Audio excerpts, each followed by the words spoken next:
Assalamualaikum warahmatullahi wabarakatuh.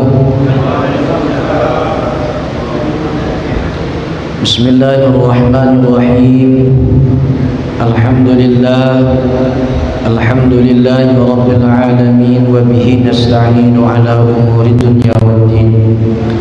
Asyhadu an la ilaha illallah al-ghafiru li dzunubit taibin wa asyhadu anna sayyidana Muhammadan abduhu wa rasuluhu sayyidul anbiya'i wal mursalin.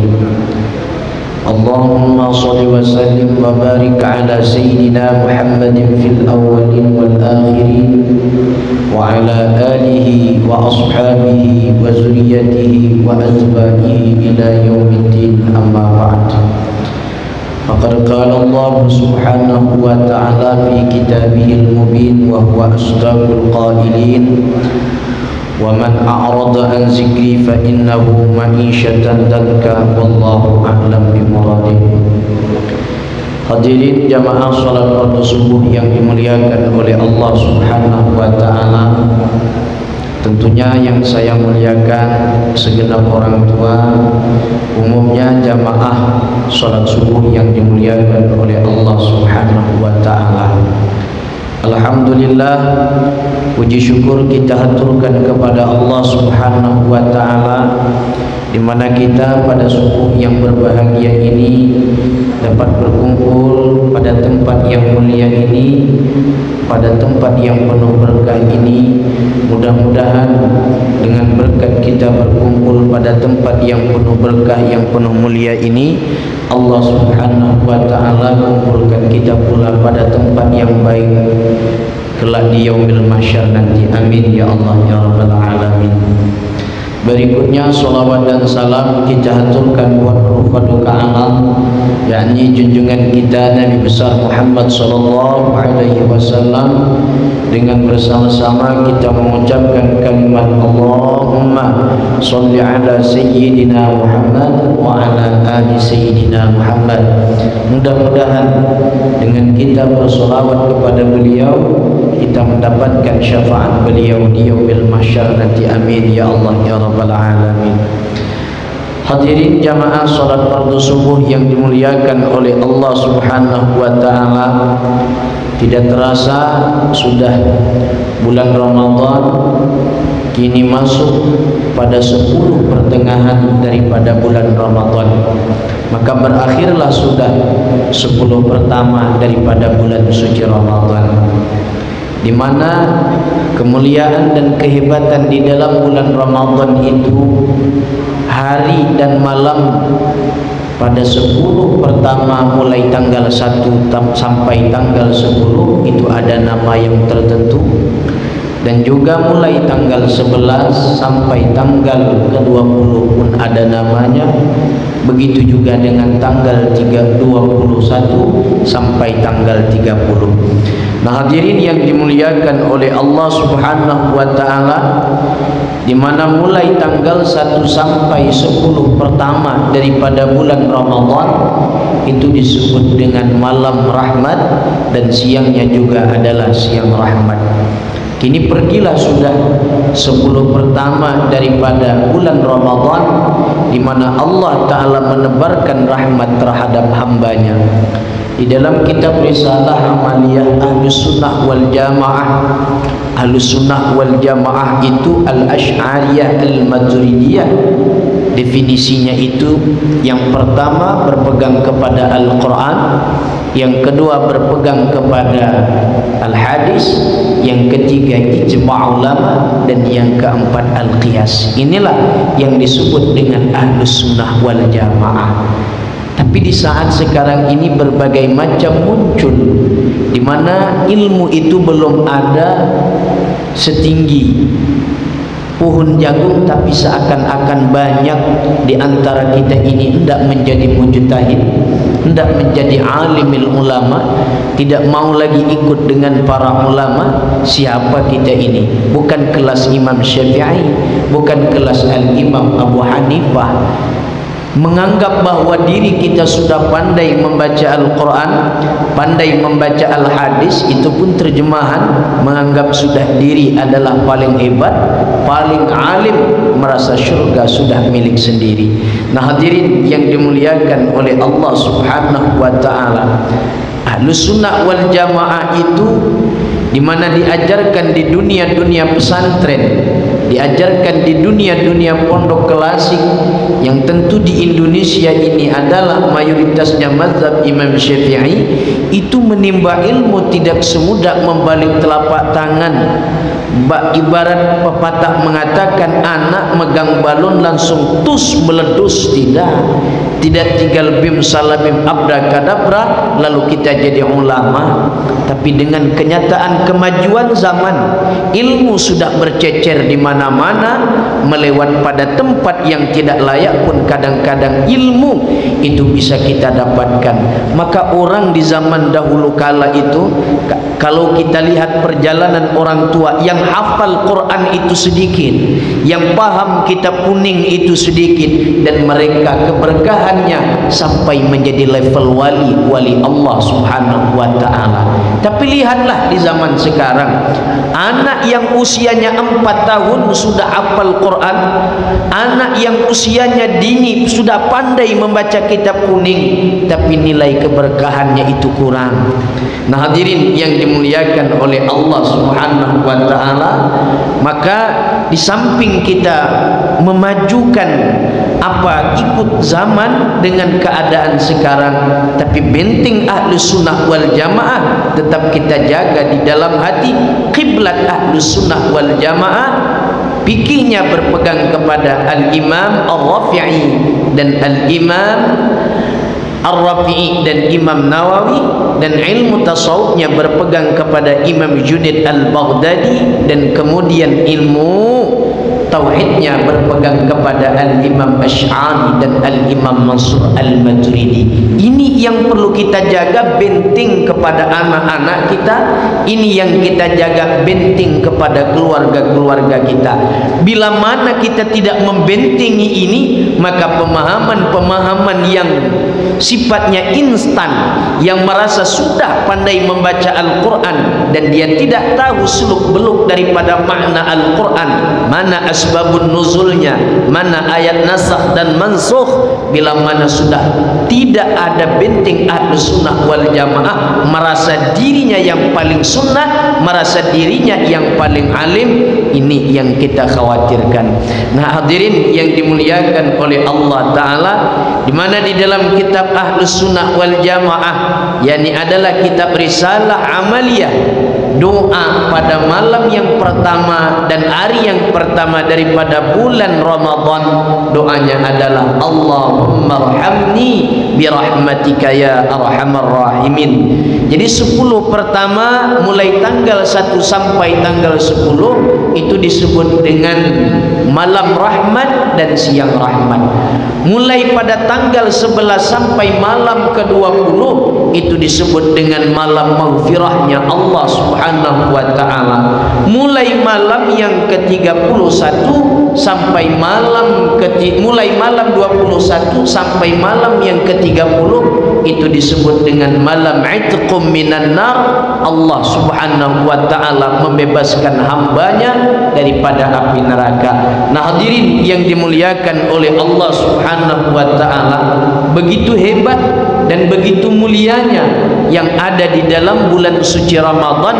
Apapun yang kita kerjakan sesuai dengan prosedur peraturan yang Allah bikin, maka itu dinilai ibadah oleh Allah Subhanahu wa ta'ala. Hadirin yang dimuliakan oleh Allah Subhanahu wa ta'ala, dan kita tarawih pun tadi malam, pada malam yang ke-11 di dalam kitab Duratul Nasihin, fadilat dan keutamaannya adalah barang siapa yang mengerjakan salat sunat tarawih pada malam yang ke-11, Allah akan memberikan ganjaran, Allah akan memberikan pahala bagi orang yang mengerjakan itu pahalanya adalah kelak dia meninggal dunia bebas daripada dosa seperti anak yang baru dilahirkan daripada perut ibunya. Hadirin yang dimuliakan oleh Allah Ta'ala, mudah-mudahan kita mendapatkan itu semua daripada bulan Ramadan. Bila kita pada bulan Ramadan 10 pertama daripada bulan Ramadan sudah pergi meninggalkan kita, tidak ada perubahan dalam ibadah kita, masih ada kesempatan untuk kita memperbaiki dan untuk kita memanfaatkan waktu yang baik ini. Masih ada 20 hari daripada bulan Ramadan disebut dengan hari daripada hari maghfirahnya Allah, dan disebut juga dengan hari daripada hari Itqum minan nar-nya Allah Subhanahu wa taala. Hadirin yang dimuliakan oleh Allah Subhanahu wa taala, minggu lalu itu kita menjelaskan tentang syarat wajib puasa. Orang yang wajib puasa itu ada syaratnya. Minggu lalu kita sudah menjelaskan itu. Sekarang kita masuk kepada syarat sah puasa.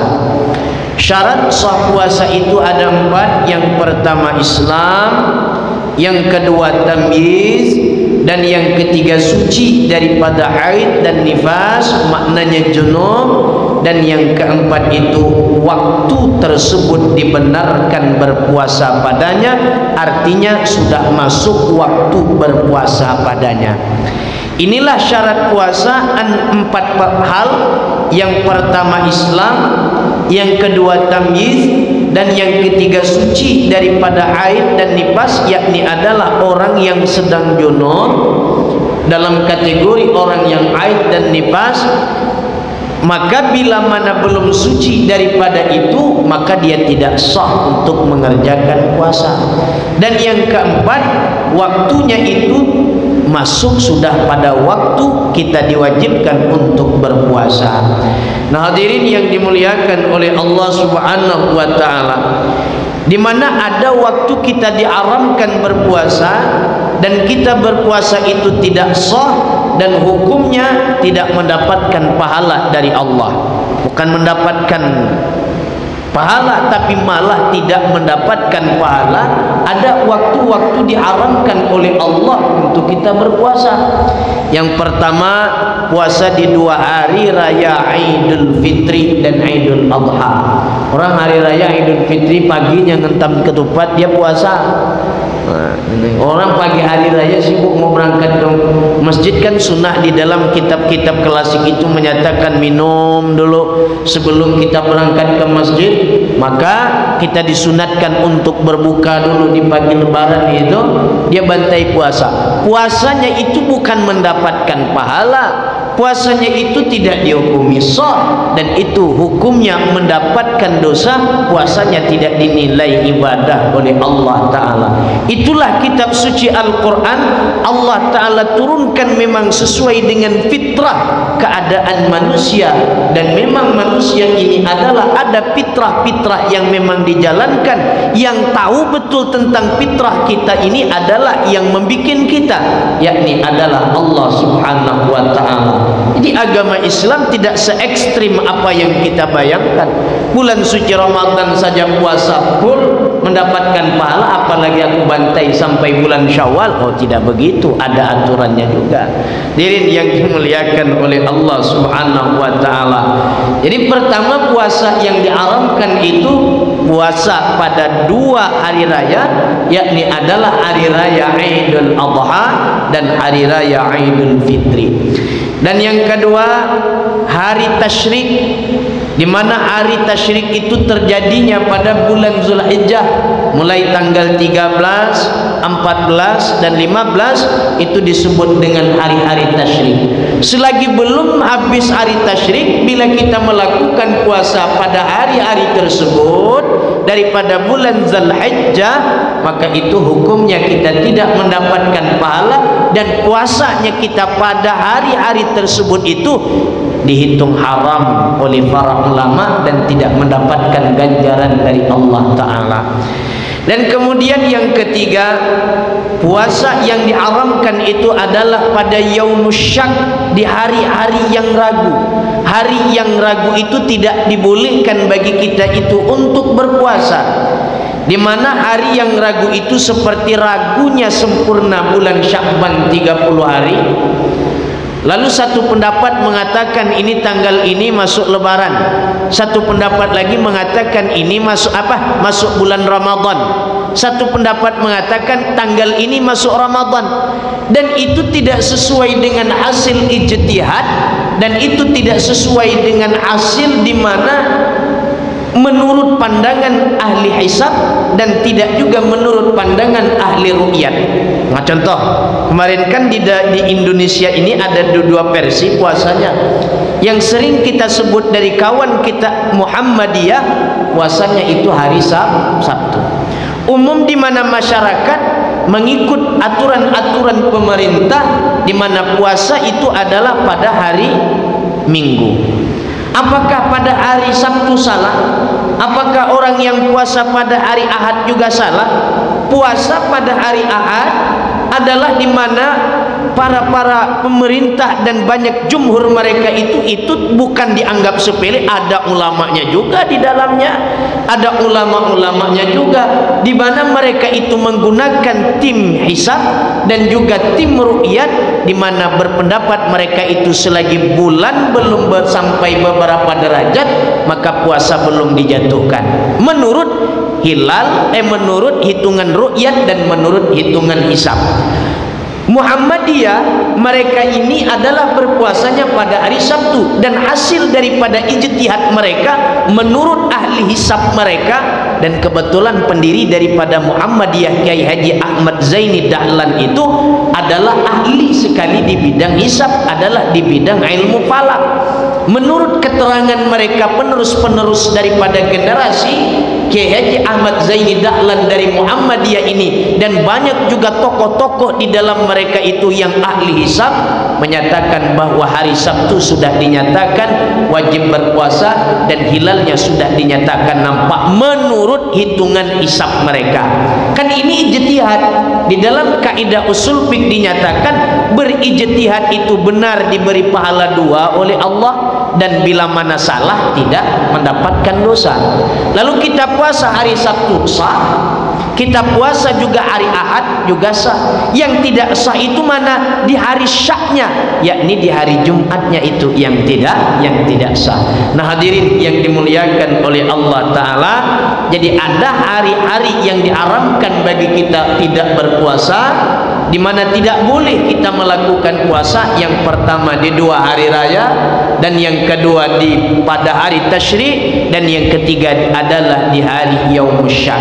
Nah hadirin yang dimuliakan oleh Allah Subhanahu wa Ta'ala, kesimpulannya syarat sah puasa itu 4. Yang pertama Islam, yang kedua tamyiz, dan yang ketiga suci daripada haid dan nifas, dan yang keempat masuknya waktu di mana sudah dinyatakan kita diwajibkan untuk berpuasa padanya. Hadirin yang dimuliakan oleh Allah Ta'ala, cuman saya melihat di dalam kitab-kitab klasik, di antaranya kitab Furu'ul Mas'alah karya daripada Syekh Daud Patani Thailand. Daud Patani Thailand, Syekh Daud Patani Thailand dulu ini menjadi rujukan orang-orang Indonesia, termasuk Syekh Abdul Somad Al-Falimbani dulunya mengaji di Thailand sebelum berangkat ke Mekah, dan termasuk almarhum kakek saya lepas daripada Jambi, beliau ini ngajinya ke Thailand. Thailand itu dulu banyak ulama-ulama besar.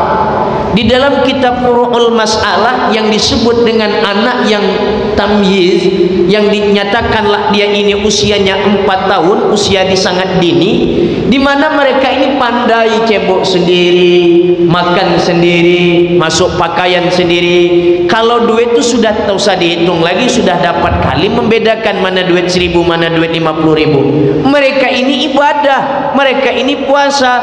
Menurut Syekh Daud Patani Thailand, ibadah mereka sah dan pahala mereka itu jatuh kepada wakil mereka pada wali mereka, yakni adalah kedua orang tuanya. Tapi ingat, di dalam kitab Sabilal Muhtadin karya daripada Syekh Muhammad Arsyad Al-Banjari, di tokoh ulama Indonesia kita, menyatakan bahwasanya di antara satu kebaikan dengan kebaikan yang lain itu hendaknya saling beriringan. Contoh, Syekh Arsyad Al-Banjari menyatakan begini, kan di hari raya Idul Adha itu kita disunatkan untuk menyembelih hewan korban loh.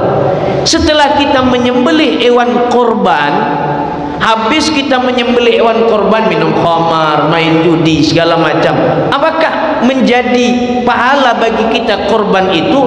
Setengahnya menjadi pahala, setengahnya juga tidak. Artinya di samping kita untuk meraih pahala kebaikan yang sudah kita kerjakan, maka terpaksa kita ini mengerjakan kebaikan yang lain. Sholat, habis sholat kita ngumpat orang, habis sholat kita mencuri hak orang. Sholat kebaikan, lalu selesai daripada sholat kita mencuri barang orang, kita mengumpat orang, kita memfitnah orang. Apakah pahala sholat itu bisa dapat kepada kita?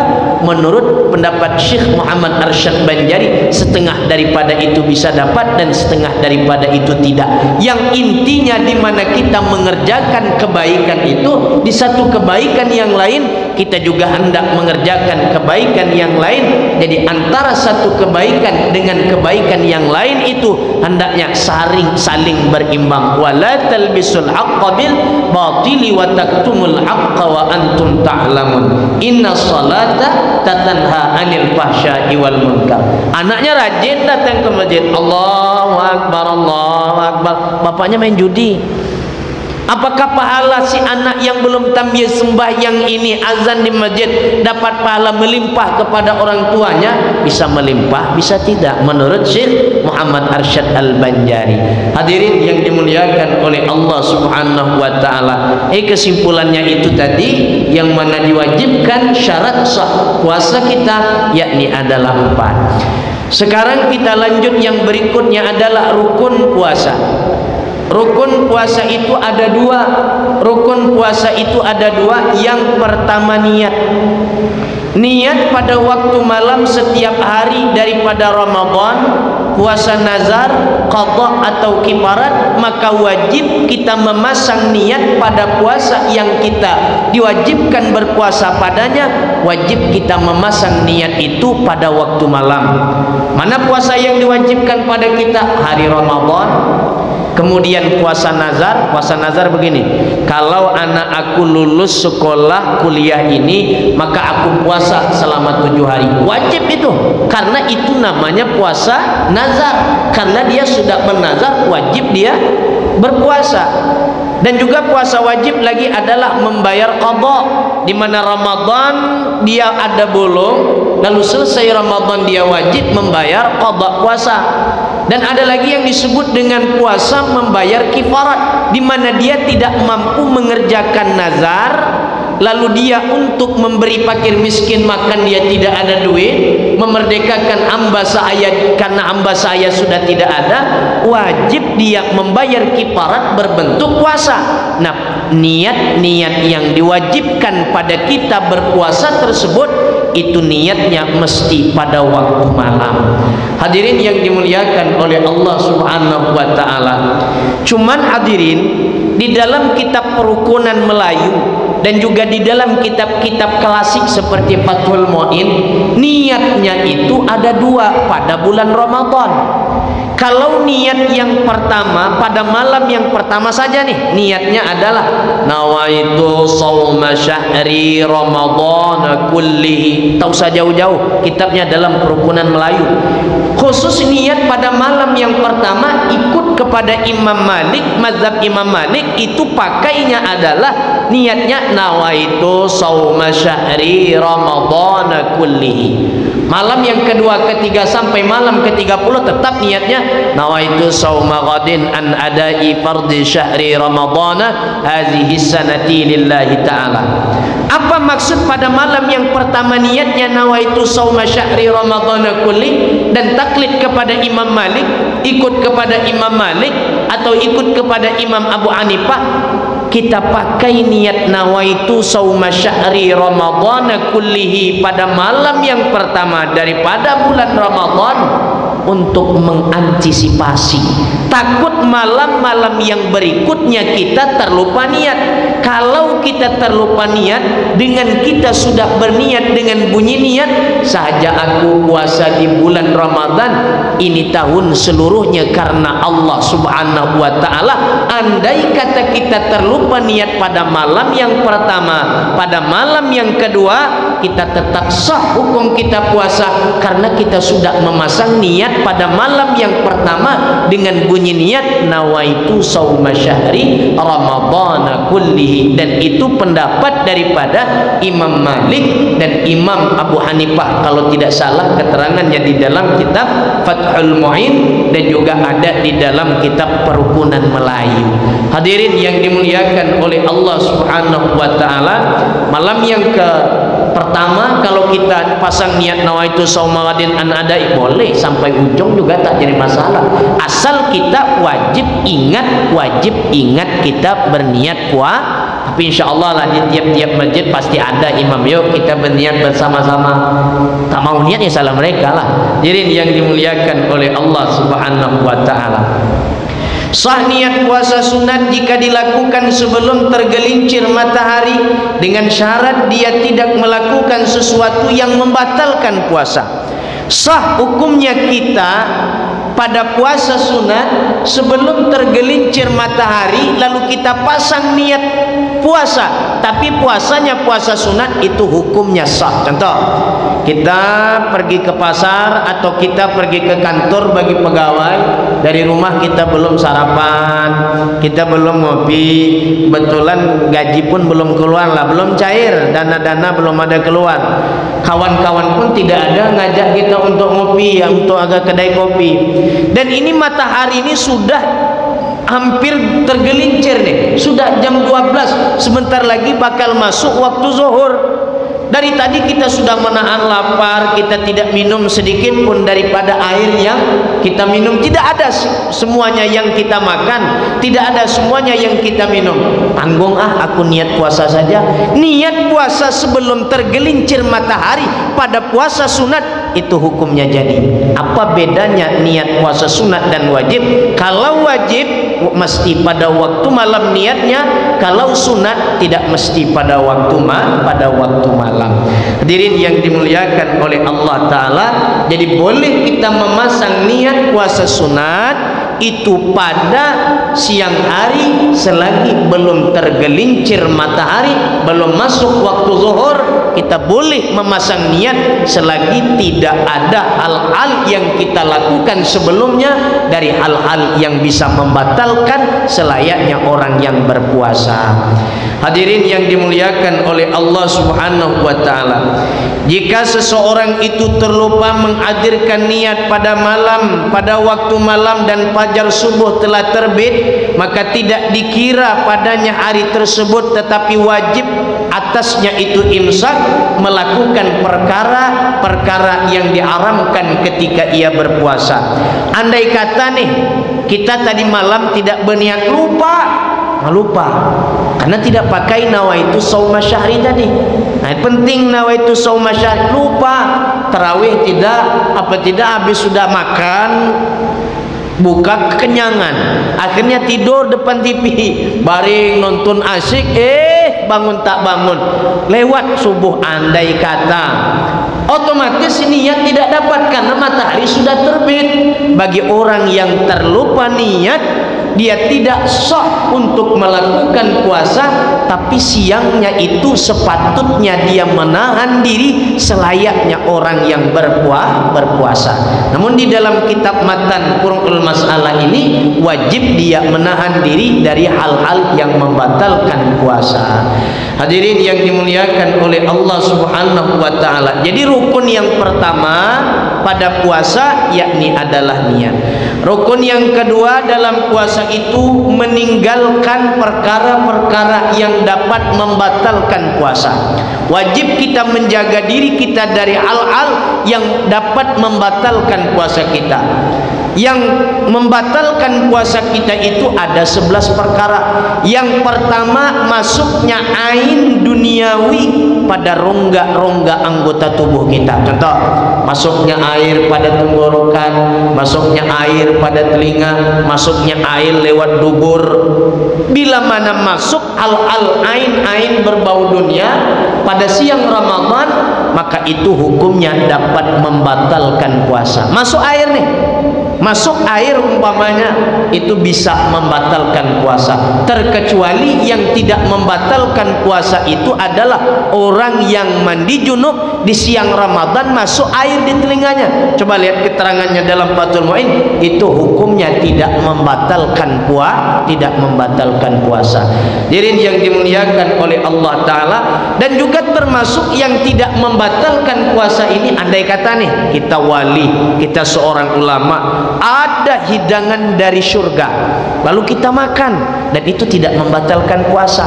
Hidangan dari surga, makanan-makanan yang dari surga yang Allah kirimkan untuk kita di siang Ramadan lalu kita makan, dan itu hukumnya tidak membatalkan puasa. Yang membatalkan puasa adalah makanan-makanan yang ada di atas dunia ini. Makanan yang ada di atas dunia ini, toh kita melakukan ibadah, melakukan perbuatan kepada Allah, mengharapkan agar kita ini senang di akhirat nanti.